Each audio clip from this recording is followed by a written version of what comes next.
Bonsoir à toutes et tous.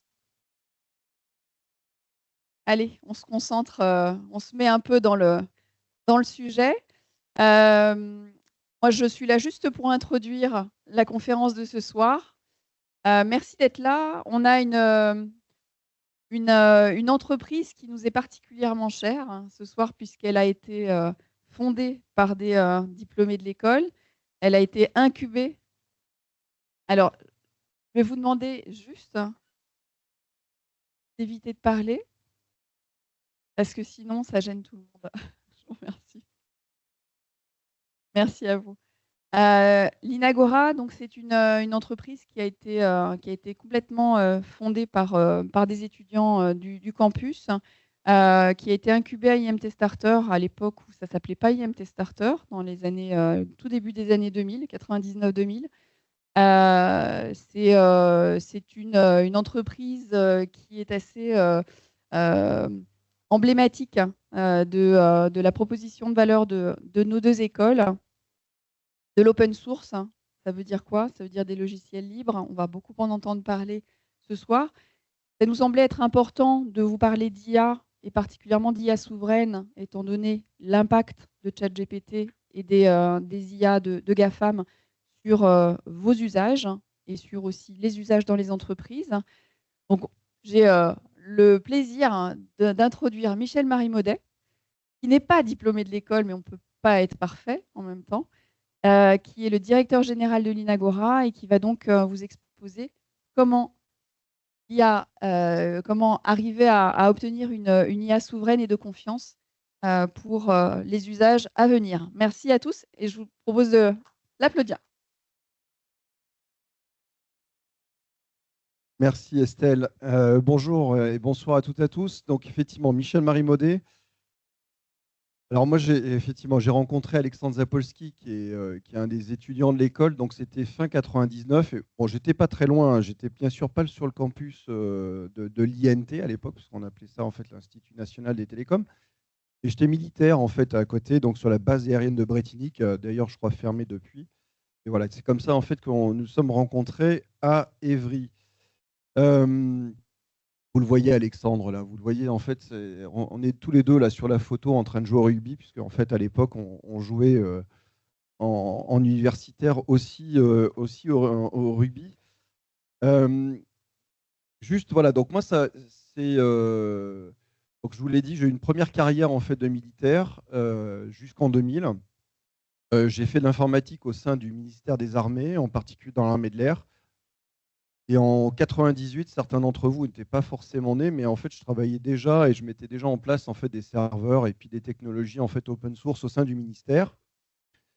Euh, L'Inagora donc a été créé ici effectivement. Alors ça s'appelait pas l'incubateur, on avait tout simplement squatté la maison du directeur.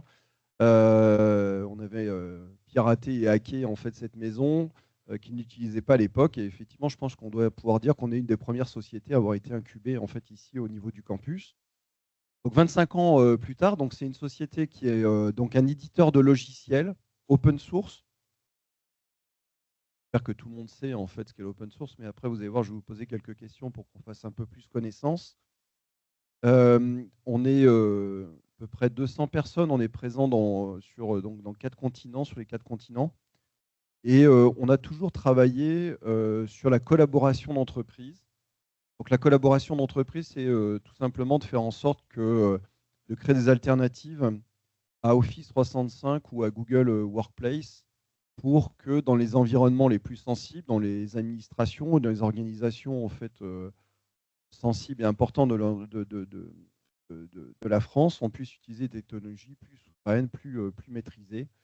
Et on utilise en fait l'open source pour faire ça. C'est pour ça que vous voyez, en fait, on a le petit logo GAFAM Free.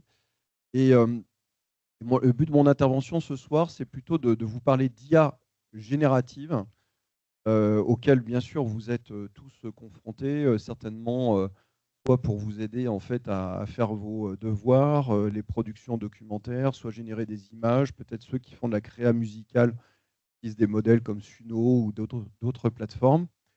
Et l'objectif qu'on s'est fixé, c'est aussi de créer des technologies d'IA générative, open source, souverain, Et je vais essayer de vous expliquer pourquoi, puisque une des questions que vous pourrez vous poser, mais finalement, on a déjà tous ces modèles qui existent. On a ChatGPT, on a Midjourney, on a Suno, on a Claude, on a Perplexity. Enfin, et puis aussi, on a des modèles dits open source, ou enfin en tout cas qui se revendiquent comme open source, des modèles comme Llama, Falcon. Peut-être que c'est des noms qui vous parlent. Et tous ces modèles-là, en fait, finalement, pourquoi en fait on continue à entraîner des modèles, et je vais essayer de vous expliquer et puis un peu de vous présenter cette démarche. Alors pour faire juste un peu plus connaissance entre nous, j'ai quelques questions pour vous dire à peu près, c'est des questions simples, mais ça me permet de savoir avec qui en fait je communique et puis avec qui j'interagis ce soir. Juste, est-ce que quelqu'un, enfin, qui a déjà installé un autre OS que macOS et Windows? Levez bien haut la main, n'ayez pas peur. Ah, ok. Qui a un compte GitHub et qui s'y est connecté sur les dernières 24 heures? Ok. Qui a utilisé ces dernières 24 heures ChatGPT? Attendez, relevez bien la main, relevez bien la main, relevez bien. Ça, c'est pour vos professeurs. Ok, voilà. Euh, qui a utilisé, parce que bon, il n'y a pas que ChatGPT, donc les grands autres modèles qui sont connus souvent, c'est Claude. Qui a utilisé Claude en fait dans les dernières 24 heures? Ok, qui a utilisé Perplexity? Ok. Qui aurait utilisé un modèle en fait qu'il aurait sur son propre laptop, donc un modèle comme Llama, Falcon. Je ne sais pas si vous comptez, monsieur, mais ok. Et donc, par exemple, des gens qui Midjourney dans les 24 heures, ok. Des plateformes de création musicale avec Suno ou d'autres. Suno? Suno aussi? Ok. Ok, très bien.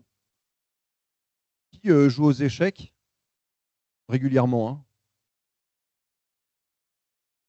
Donc classé en fait avec un Elo plus de 1000. Plus de 1000, ok, plus de 1600. Bien. On se voit l'après. Bon, très bien. Bon, bah, vous voyez, en fait, ce qui est intéressant, c'est que au moins vous êtes utilisateur d'IA générative, et donc ça va être sympa parce que je vais déjà pas devoir vous expliquer à quoi ça sert, et je vais vous expliquer un petit peu pourquoi, en fait, finalement, comment elle fonctionne et pourquoi, en fait, on s'entraîne en fait des modèles. Je vous ai remis une ancienne photo, c'était juste pour vous dire, effectivement, mais ça a été très bien dit par Estelle, effectivement. Donc, vous voyez, en fait, le logo, c'était INT à l'époque, ça a un petit peu changé depuis. Et en fait, c'était là. Donc ça, c'est quand on a commencé il y a 25 ans. Et là, c'est là où nous sommes maintenant. Vous voyez, en fait, on a un petit peu changé. Donc là, en fait, ce que je vous présente, c'est le siège social de la société. Donc c'est en fait à Issy-Moulineaux, c'est ce qu'on appelle la Villa Goutec. C'est sur nos vrais locaux, hein. Donc à la fin, ceux qui cherchent des stages, qui souhaiteraient venir travailler chez des gens sympas dans un endroit sympa en région parisienne, vous voyez, ça existe. Vos professeurs sont venus, ils ont adoré. Donc nul doute que vous aurez peut-être en fait vous aussi l'idée de venir en fait bosser chez nous, mais venez nous voir à la fin. Allez, plus sérieusement, je ne vous ai pas posé la question, mais je suppose quand même que vos profs ici utilisent open source. Et donc, ce que l'on fait, nous, depuis 25 ans, c'est de créer des technologies en fait open source. Donc, open source, c'est très important parce que ce sont des garanties qui vous permettent en fait d'avoir un certain contrôle en fait sur les technologies que vous utilisez, d'avoir la transparence. Et la transparence, c'est de la confiance. Et ça, ce qu'on va voir, c'est que dans l'IA, alors quand on génère en fait les réponses ou des productions pour les profs pendant les études, qu'on utilise ChatGPT à la rigueur, pourquoi pas, ça peut être une aide. Et en fait, tout le monde comprend que pour la productivité individuelle, pour produire des idées, pour produire, en fait, faire de la créativité, c'est très utile.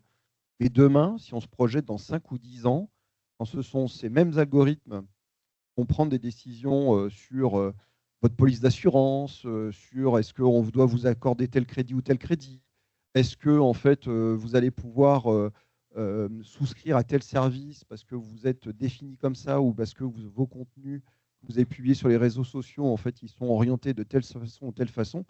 là, forcément, on va avoir d'autres préoccupations sur le choix en fait, des modèles qu'on utilise. C'est un peu ça en fait, qu'on essaie de parcourir. Tout ça, je vais passer rapidement, c'est tout ce qu'on fait, mais vous viendrez voir sur notre site.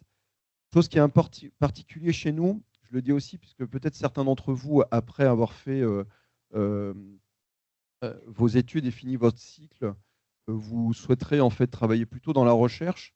Donc sachez qu'en fait, on travaille nous pas mal en fait avec au moins un des instituts nationaux en fait de recherche, qui est le CNRS. Donc voilà, n'hésitez pas en fait. Donc on offre aussi la possibilité, et pas uniquement que sur des métiers d'engineering. J'ai bien compris que vous étiez en filière management. Et donc tout à l'heure en fait avec un de vos professeurs, on parlait de l'économie autour de l'IA générative. Donc il y a plein de sujets en fait à gratter là-dessus. Donc si c'est des sujets qui vous intéressent, n'hésitez pas non plus à prendre contact avec nous. Et pas uniquement pour travailler dans le monde CDI, mais si vous cherchez en fait un postdoc, faire en fait des recherches, n'hésitez pas en fait à nous contacter. On est très fanat de ça. Vous voyez, donc ça c'est quelques équipes, quelques projets. On travaille beaucoup avec la recherche. Moi, je pense qu'en fait, c'est un élément extrêmement important de mixer en fait les compétences d'un industriel comme l'Inagora, donc du secteur privé, avec les compétences en fait d'organismes en fait de recherche publique. Et comme ça, en fait, finalement, on produit la meilleure innovation. On est toujours en train de regarder, de savoir et d'expliquer pourquoi les États-Unis en fait vont plus vite, ils font mieux et ainsi de suite. On va en discuter, mais globalement, c'est parce qu'ils ont compris il y a déjà pratiquement 30 ans de la nécessité en fait de faire un meilleur bridge, une meilleure relation en fait entre le monde de l'industrie et en fait la partie en fait académique. C'est des choses qui nous font partie de notre ADN. Allez, on rentre sur le sujet IA.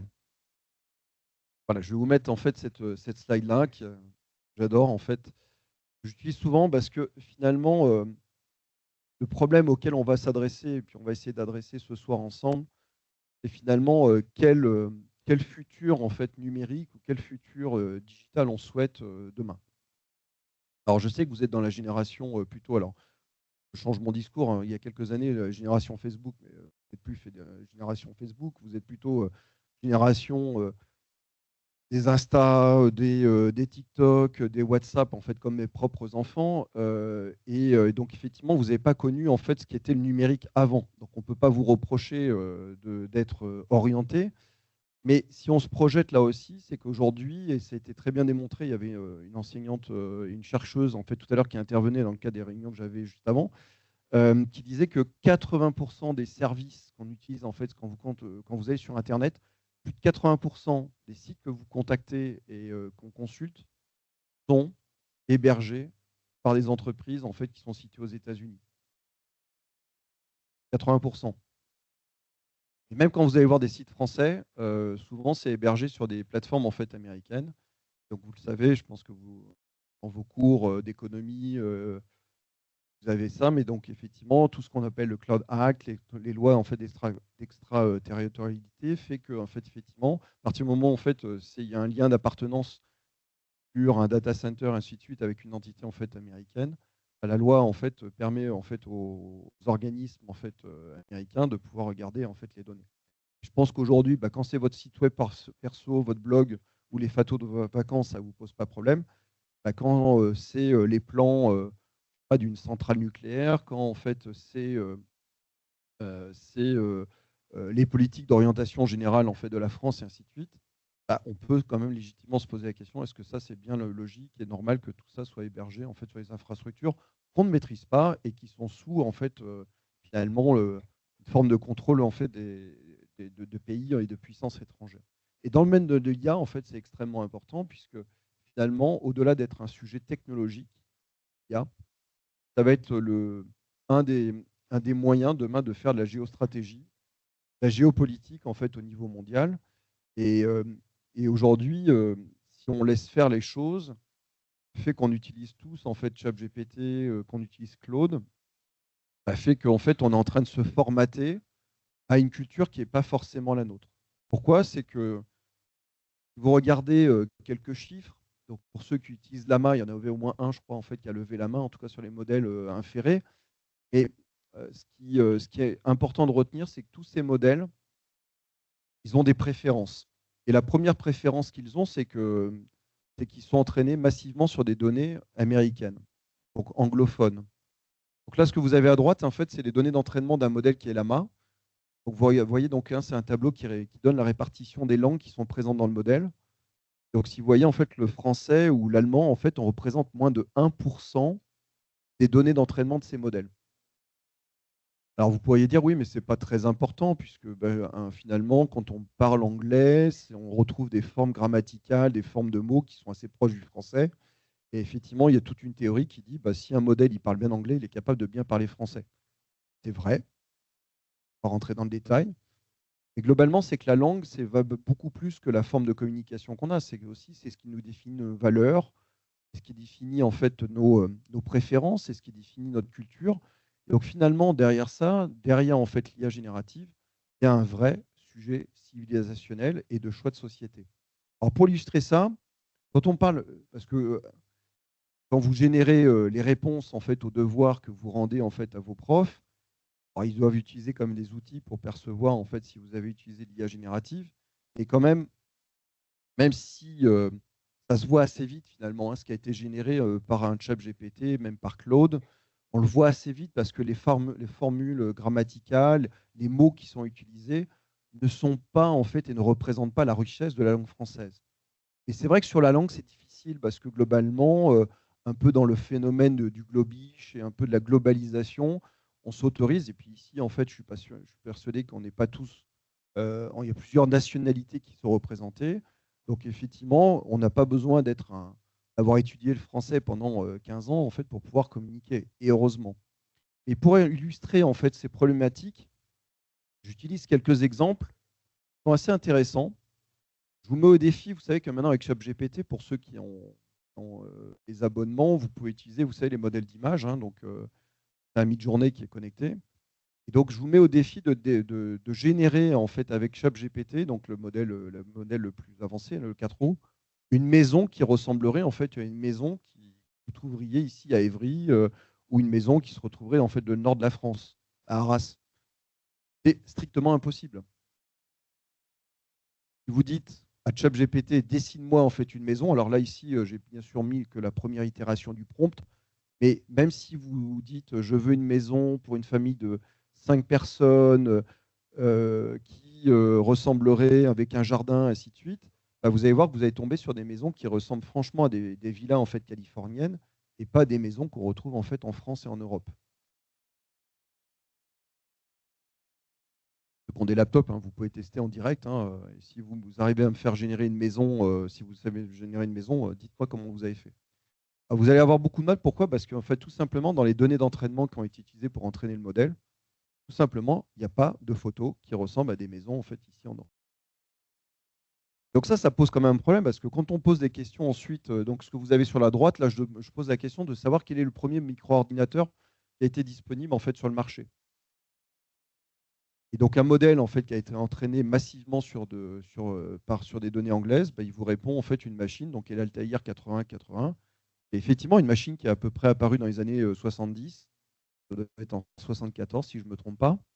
Une machine en fait bien sûr d'origine américaine, mais l'histoire, et malheureusement c'est souvent le cas, c'est que le premier micro-ordinateur personnel en fait qui a été vendu commercialement, c'est un Bull Micral N et c'est une société française qui l'a en fait commercialisé. Et en plus, alors là, quand je fais le test, donc en direct, je dis mais t'es sûr parce que de toi? Et il me dit ah non, non, vous avez tout à fait raison, c'est effectivement le bulle Micralel. Mais globalement, vous voyez en fait la réponse que donne en fait le modèle, elle peut être orientée, voire complètement fausse, qu'on appelle les hallucinations. Et donc ça pose une difficulté à partir du moment où on voudra mettre ces IA au cœur des systèmes d'information, au cœur des décisions d'une entreprise, de l'État et ainsi de suite. Posez-vous la question, et on commence à avoir les premiers problèmes là-dessus, hein, sur la diversité, et ainsi de suite. De plus en plus en fait, de services RH analysent les CV de façon automatique avec l'IA. Si l'IA, en fait, elle a été entraînée massivement avec des données, avec une certaine forme de représentation en fait, culturelle, forcément, elle va sélectionner en fait, des CV qui sont plus proches des préférences qui ont été mises en fait. Donc actuellement, tous les modèles que vous pratiquez, ils sont malheureusement orientés, ils sont unfair, ils sont non inclusifs. Et en fait, c'est nous, ce qu'on cherche à faire, c'est rétablir, en fait, déjà d'entraîner des modèles sur lesquels on a, nous, la maîtrise, qu'on est capable en fait d'avoir une maîtrise de bout en bout, et puis de remettre en fait une forme d'universalité, de diversité, d'approche la plus fair, la plus objective de ce qui est en fait nos valeurs ici en Europe, en France et en Europe. Alors vous allez me dire, c'est très compliqué, j'utilisais cet exemple tout à l'heure, on parlait de données de qualité, parce qu'en fait, pour entraîner un modèle, il faut des données. Et en fait, on pourrait dire, mais prenons que des données de qualité. Et sur Internet, d'après vous, je pense que si je vous pose la question de savoir est-ce que Wikipédia, vous considérez que c'est une source en fait de confiance, je pense qu'assez vite, vous allez pouvoir me dire très certainement que vous utilisez Wikipédia, certainement pour rechercher des références. Il n'y a personne qui va me dire, enfin en tout cas, est-ce qu'il y a quelqu'un qui serait me dire en fait que Wikipédia ne serait pas une source de confiance? Pardon? Alors, oui, alors, en fait, le principe de Wikipédia, très rapidement, hein, c'est qu'effectivement, tout le monde peut changer le contenu, l'améliorer, voire éventuellement le détourner. Sauf qu'en fait, à chaque fois que vous proposez quelque chose, il est relu, il est vérifié, et ainsi de suite. Donc, il y a une sorte de consensus qui fait qu'effectivement, il y a une vérification. Donc, mais globalement, on peut considérer que Wikipédia, en fait, c'est une donnée, en fait, des données plutôt de qualité. Le problème, c'est que, par exemple, sur Wikipédia, 80% des contenus sont aujourd'hui écrits ou validés par des hommes. Alors, hommes, c'est plutôt donc des personnes de sexe masculin. Donc, mécaniquement, quand on entraîne en fait un modèle de langage en utilisant les données de Wikipédia, on induit en fait un biais de genre. Alors, est-ce que vous allez me dire, est-ce que c'est grave? Bah, on pense que nous, en fait, c'est important de au moins se poser la question et d'aller voir sur quelques sujets, sur l'avortement, sur le droit des femmes, sur les congés payés, et ainsi de suite, savoir si finalement, quand on fait le choix de ces données-là et qu'on les met dans le modèle, est-ce que ça constitue quelque chose qui pourrait influencer demain le comportement du modèle? Et c'est pour ça qu'il faut faire des modèles open source, réellement open source. C'est que, je vais revenir là-dessus, c'est que, et pourquoi je parle de modèles réellement open source, c'est que les modèles comme Llama, Falcon ou Mistral, que vous avez peut-être utilisés, sont des modèles qui font aujourd'hui de l'open source washing, puisque ceux qui font de l'open source, en tout cas des logiciels libres, vous le savez, c'est que quand même une des caractéristiques du logiciel libre, c'est qu'en prenant le code source, on est capable de reproduire le logiciel, de le modifier, de l'améliorer, de le critiquer si c'est nécessaire, et ainsi de suite. Bah, dans le domaine de l'IA, aujourd'hui, tous les modèles que vous avez, donc bien sûr les modèles comme ChatGPT, ainsi de suite, vous n'avez pas les données d'entraînement, et les modèles qui se disent en fait open source aujourd'hui, comme Llama, en fait, entre autres, bah, vous n'avez pas accès aux données d'entraînement. On dit, c'est plutôt, si on voulait avoir une définition plus réaliste, il faudrait qu'on dise que ce sont des modèles à poids ouvert. Et on n'a pas les données d'entraînement. Donc nous, ce qu'on dit, c'est qu'on va fabriquer, c'est ce qu'on fait actuellement, c'est qu'on entraîne un modèle où les données d'entraînement seront aussi publiques, publiées sous licence libre et qui pourront être visualisées, analysées. Et si quelqu'un en fait a la volonté de reconstruire ce modèle, pourra le faire sans nous. Et l'autre caractéristique, c'est que, y compris les modèles en fait de la société Meta, qui sont des très bons modèles, ils ont des restrictions d'usage commercial. Donc c'est aussi une façon en fait de limiter finalement le droit à l'accès en fait à ces technologies. Effectivement aussi, donc dans la démarche que nous avons adoptée, c'est d'utiliser en fait des licences open source sans restriction. Ça veut dire que n'importe qui et moi je considère à titre personnel qu'en fait un modèle fondation, c'est un bien commun, un bien d'intérêt commun. Donc ça a pas, faut pas le monnayer, ça n'a pas de sens en fait de monnayer ça. Et donc c'est ce qu'on fait. Donc nous, notre modèle, il s'appelle Lucie. On avait fait un premier test en fait d'un modèle qui s'appelait Claire. Donc on a compris qu'on aime plutôt les prénoms féminins. On a trop peu de femmes dans le domaine du numérique. Donc merci à toutes celles qui demain choisiront en fait de continuer dans le domaine du numérique. Vous êtes les bienvenus et vous apportez vraiment beaucoup de choses et donc tant mieux. Et donc, nous, nos modèles, en fait, on a fait le choix, effectivement, de les prénommer par des prénoms féminins. Non pas qu'on était contre les Albert, les Fred et ainsi de suite, mais c'est joli quand même d'avoir des prénoms féminins. Et donc, ce qu'on est en train de faire, c'est d'entraîner en fait un modèle modèle compact, sobre, open source, donc avec la définition que je vous ai donnée en fait juste avant, qui savent plutôt multimodaux avec un vrai focus en fait sur le français. Donc la première itération qu'on a fait, c'est en fait un modèle qui, dans la constitution de son dataset, si vous vous souvenez tout à l'heure, en fait, il y avait moins de 1% de français dans le modèle que je vous présentez. Ici, dans Lucie, en fait, on a 30% de français. Je ne sais pas si vous voyez, en fait, donc on a massivement, donc il y a 30% de français, 30% d'anglais, 20% de code et de mathématiques, parce qu'en fait, ça aide les modèles à raisonner. Les 10% qui restent, en fait, on a réparti ça sur les 3 autres langues majeures qu'on trouve en Europe, que sont l'allemand, l'italien et l'espagnol. Et bien entendu, dans les itérations suivantes du modèle, on va rajouter en fait des langues. On fait des petits modèles, des tout petits modèles, puisque aujourd'hui, tout ça en fait a un coût écologique, a du mal en fait à vraiment accepter. Enfin, en tout cas, moi quand j'entraîne, donc je fais partie prenante en fait de cet écosystème. Et juste pour vous donner un ordre d'idée, en fait, nous actuellement là sur la phase de pré-training, on consomme 12 000, à peu près plus de 12 000 heures en fait GPU par jour, par tranche de 24 heures. Ceux qui ont des PC qui jouent à des jeux vidéo, vous avez votre RTX 4090 ou des 1080 peut-être. Il faut imaginer en fait qu'il y en a nous 512 qui tournent en fait en permanence. Et donc dans votre chambre ou chez vos parents, en fait, quand vous allumez PC, vous voyez bien que ça fait augmenter la température, hein, juste ce type de machine.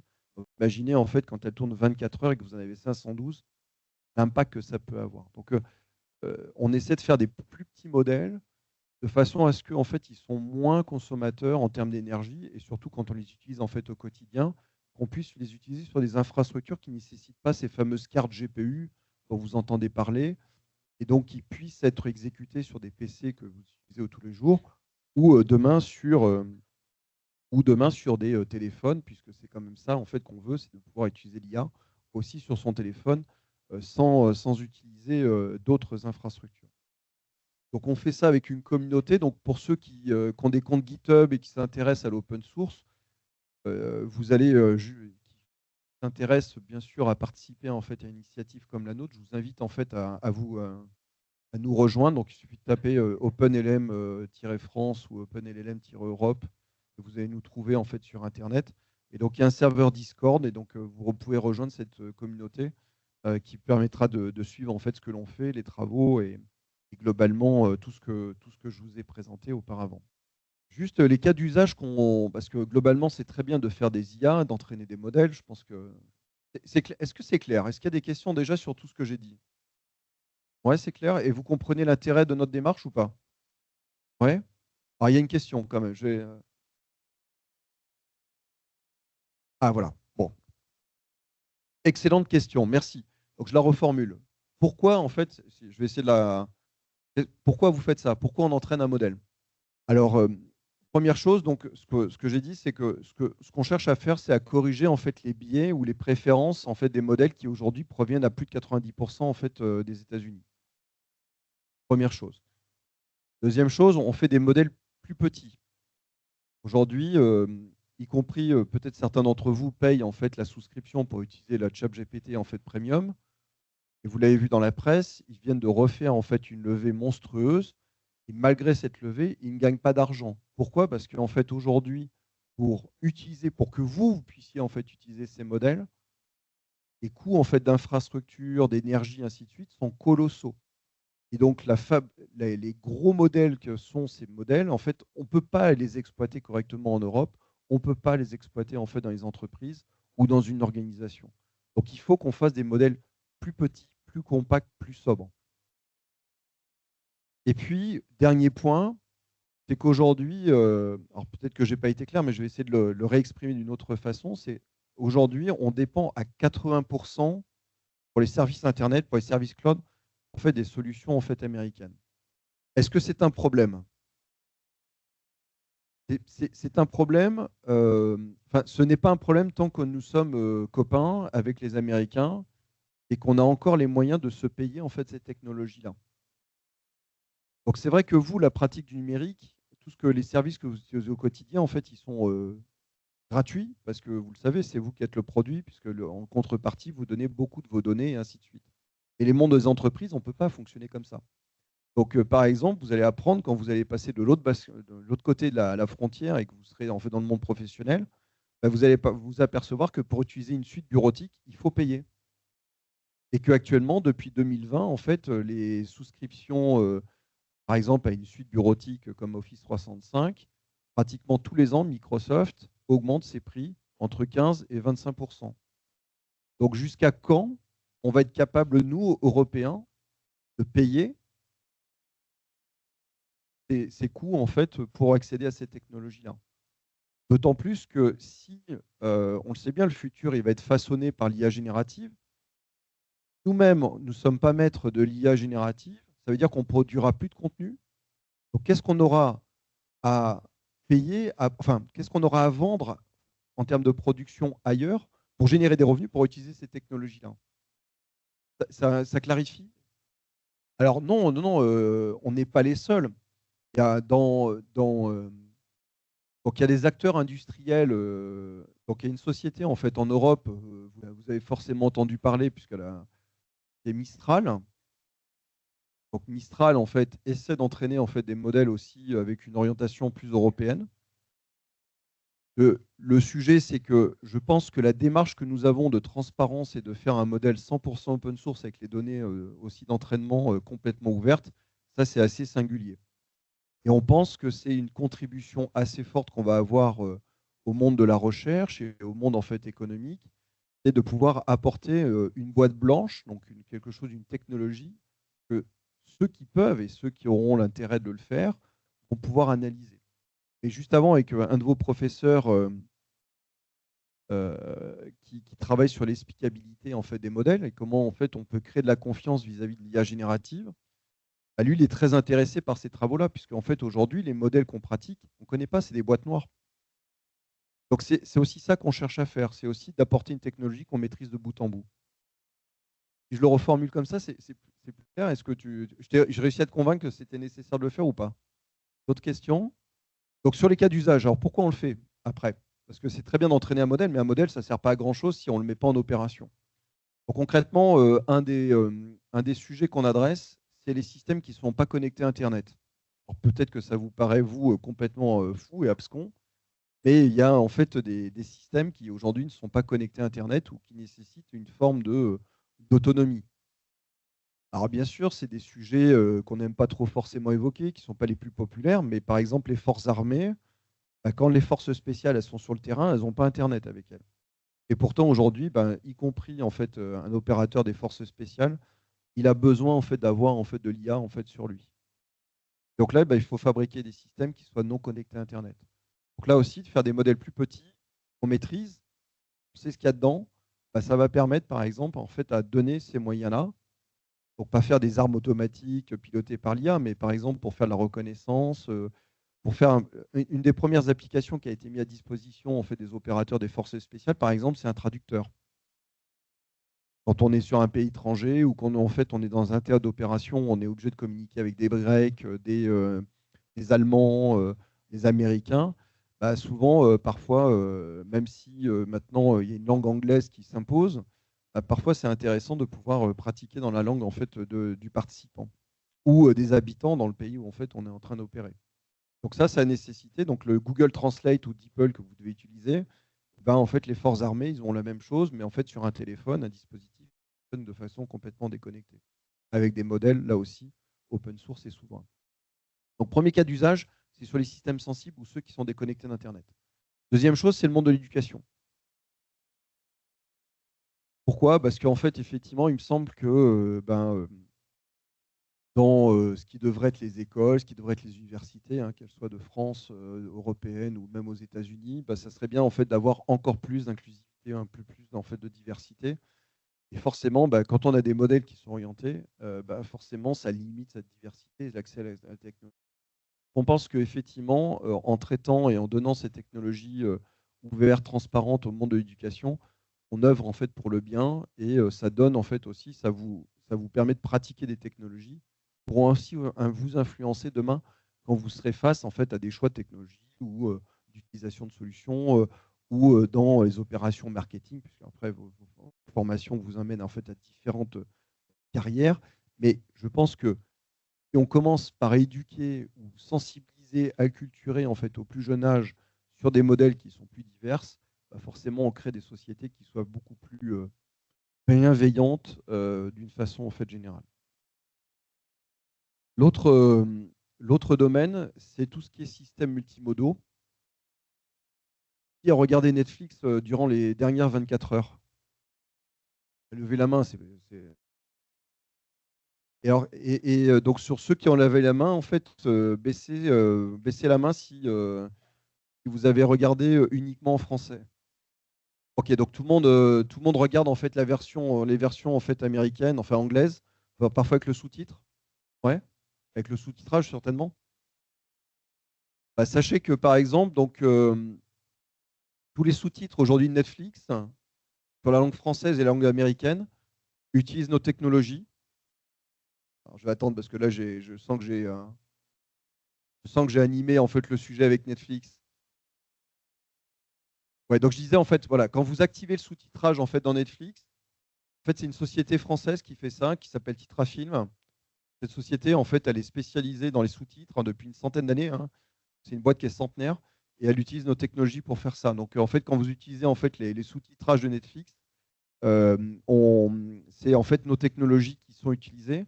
Et pourquoi je vous parle de ça, c'est que par exemple, on travaille avec eux pour automatiser et essayer de simplifier le travail de l'audio-description pour les gens qui sont malentendants. Globalement, c'est difficile.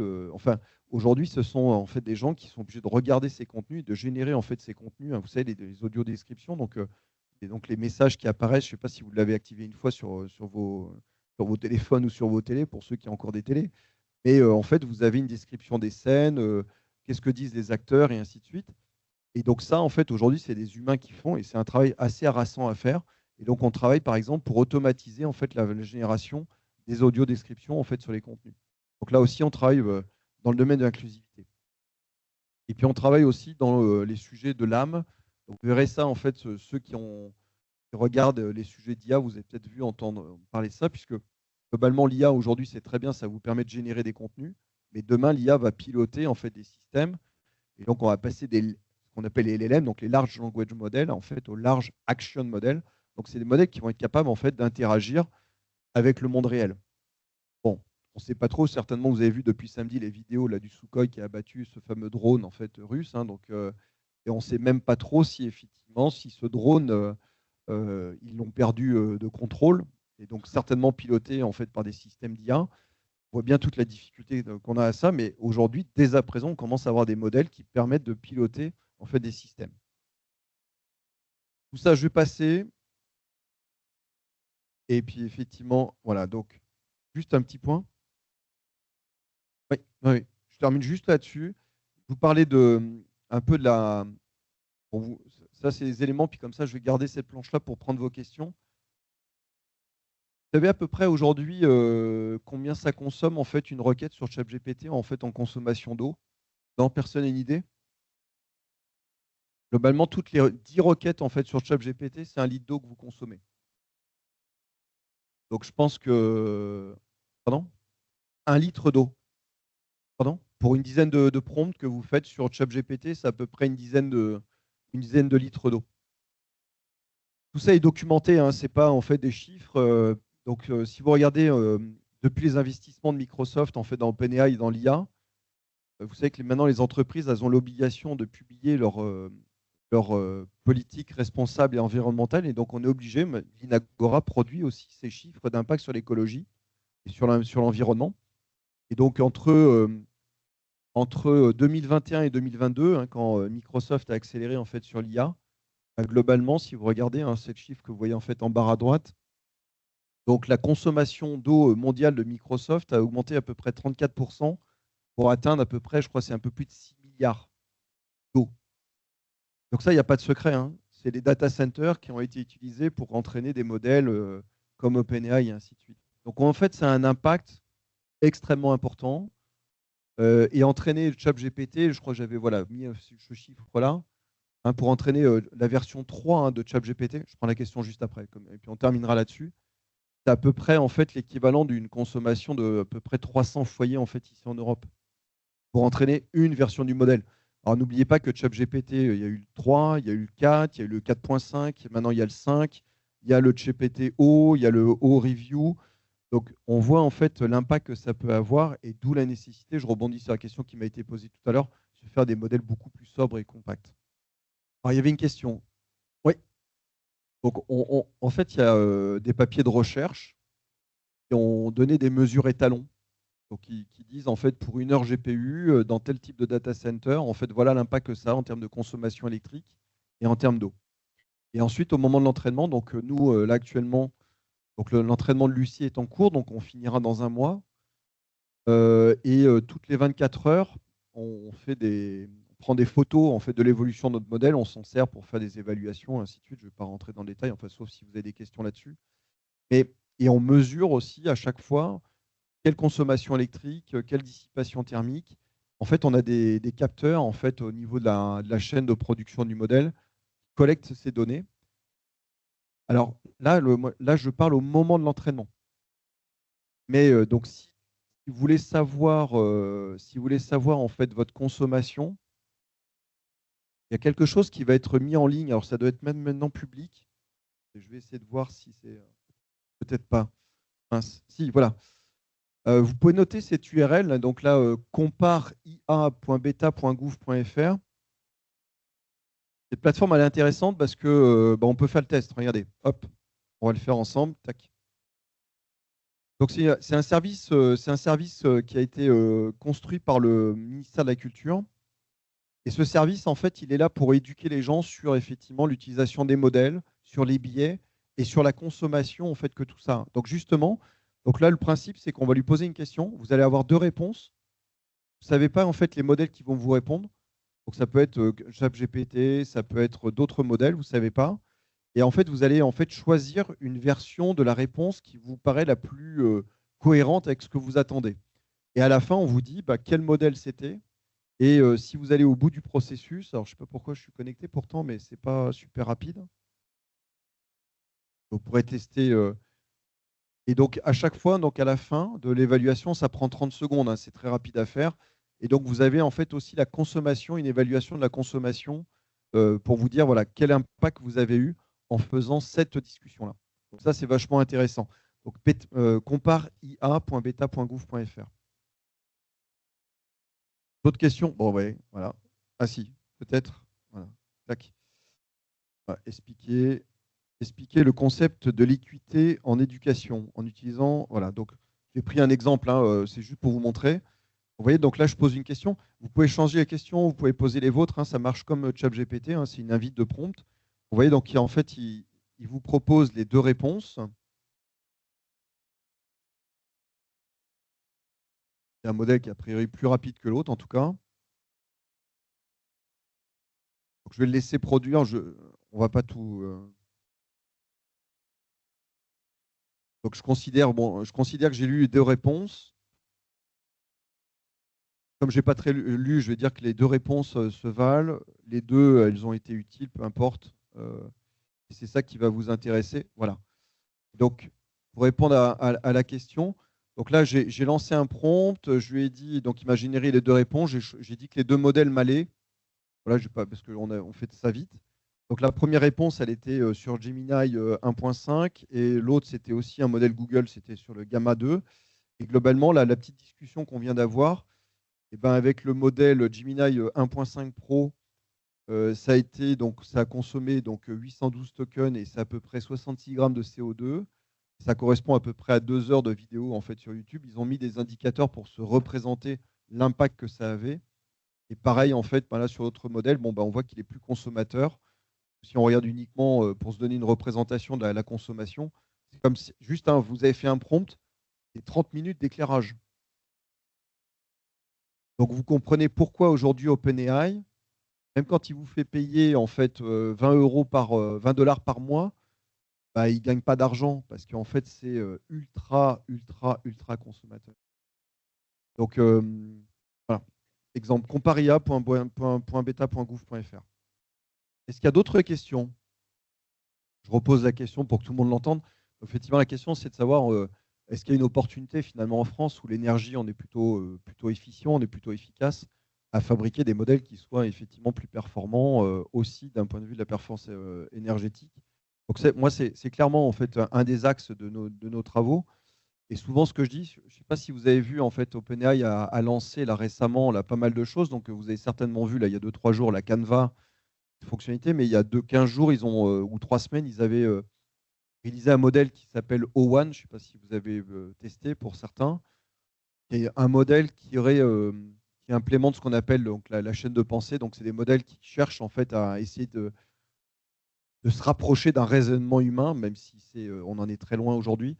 Mais pourquoi je parle de ça, c'est que, y compris OpenAI, et je trouve que ça, c'est un élément extrêmement important, vient de montrer qu'en fait, on n'aura pas un modèle universel, mais on va avoir des modèles. Et c'est effectivement en tout cas une des convictions que j'ai, c'est que, et c'est dans les recommandations que je fais dans les entreprises en fait aujourd'hui, c'est de ne pas se fier à un modèle, mais y compris pour un cas d'usage donné, de tester plusieurs modèles et de choisir en fait le bon modèle approprié à tel cas d'usage. Et force est de constater, et je suis sûr que peut-être certains d'entre vous, ceux qui utilisent Perplexity, il y en avait quelques-uns qui utilisaient Perplexity. Je pense que ce qui vous intéresse dans Perplexity par rapport en fait à Claude ou par rapport à ChatGPT, c'est qu'il amène en fait autre chose, une capacité en fait de structuration et d'organisation différente. Je pense que l'avenir fera qu'on aura des modèles plus petits, beaucoup plus spécialisés et donc du coup aussi plus efficients d'un point de vue énergétique. Alors la question c'est finalement quid de la gestion des biais d'une façon générale et des préférences. Alors sur cette question-là, ce que je dis souvent, c'est qu'en tant que producteur de modèles, on induit mécaniquement des préférences, qu'elles sont directes ou indirectes. Donc indirect, c'est le cas de Wikipédia tout à l'heure. Le cas des préférences directes, c'est dans le choix des données en fait, que l'on fait où on influence effectivement le modèle. Donc c'est une réalité. Donc ce qu'on dit là, c'est qu'il n'y a pas de bonne ou mauvaise réponse, il n'y a pas de bonne ou mauvaise qualité de données. Ce que je dis simplement, c'est qu'en publiant aussi les données d'entraînement qu'on a utilisées, ça permet tout à chacun, si vous souhaitiez analyser finalement quelles sont les préférences en fait, de notre modèle, d'aller voir en fait, ce qu'on y a mis en fait, à l'intérieur. Il y a un débat qu'on avait tout à l'heure en fait, avec certains des professeurs là, que j'ai pu rencontrer sur l'explicabilité, puisque c'est aussi ça, de savoir comment ces modèles en fait, fonctionnent et comment ils ont été entraînés. Et on a eu ce petit débat autour de la donnée de qualité, mais en fait, c'est très difficile à qualifier une donnée de qualité. Donc, mais ce qu'on pense, c'est qu'en fait, en utilisant des modèles où on publie des données d'apprentissage, ça permettrait, si le cas se présentait, de remonter jusqu'à la donnée d'apprentissage et de comprendre pourquoi. Bon, il n'y a pas d'autres questions? Une fois, 2 fois, 3 fois? Bon. Écoutez, merci beaucoup. Je vous souhaite une bonne fin de soirée. Et puis, de toute façon, l'école sera prévenue quand le modèle sera disponible et que vous pourrez l'utiliser. Voilà. Merci.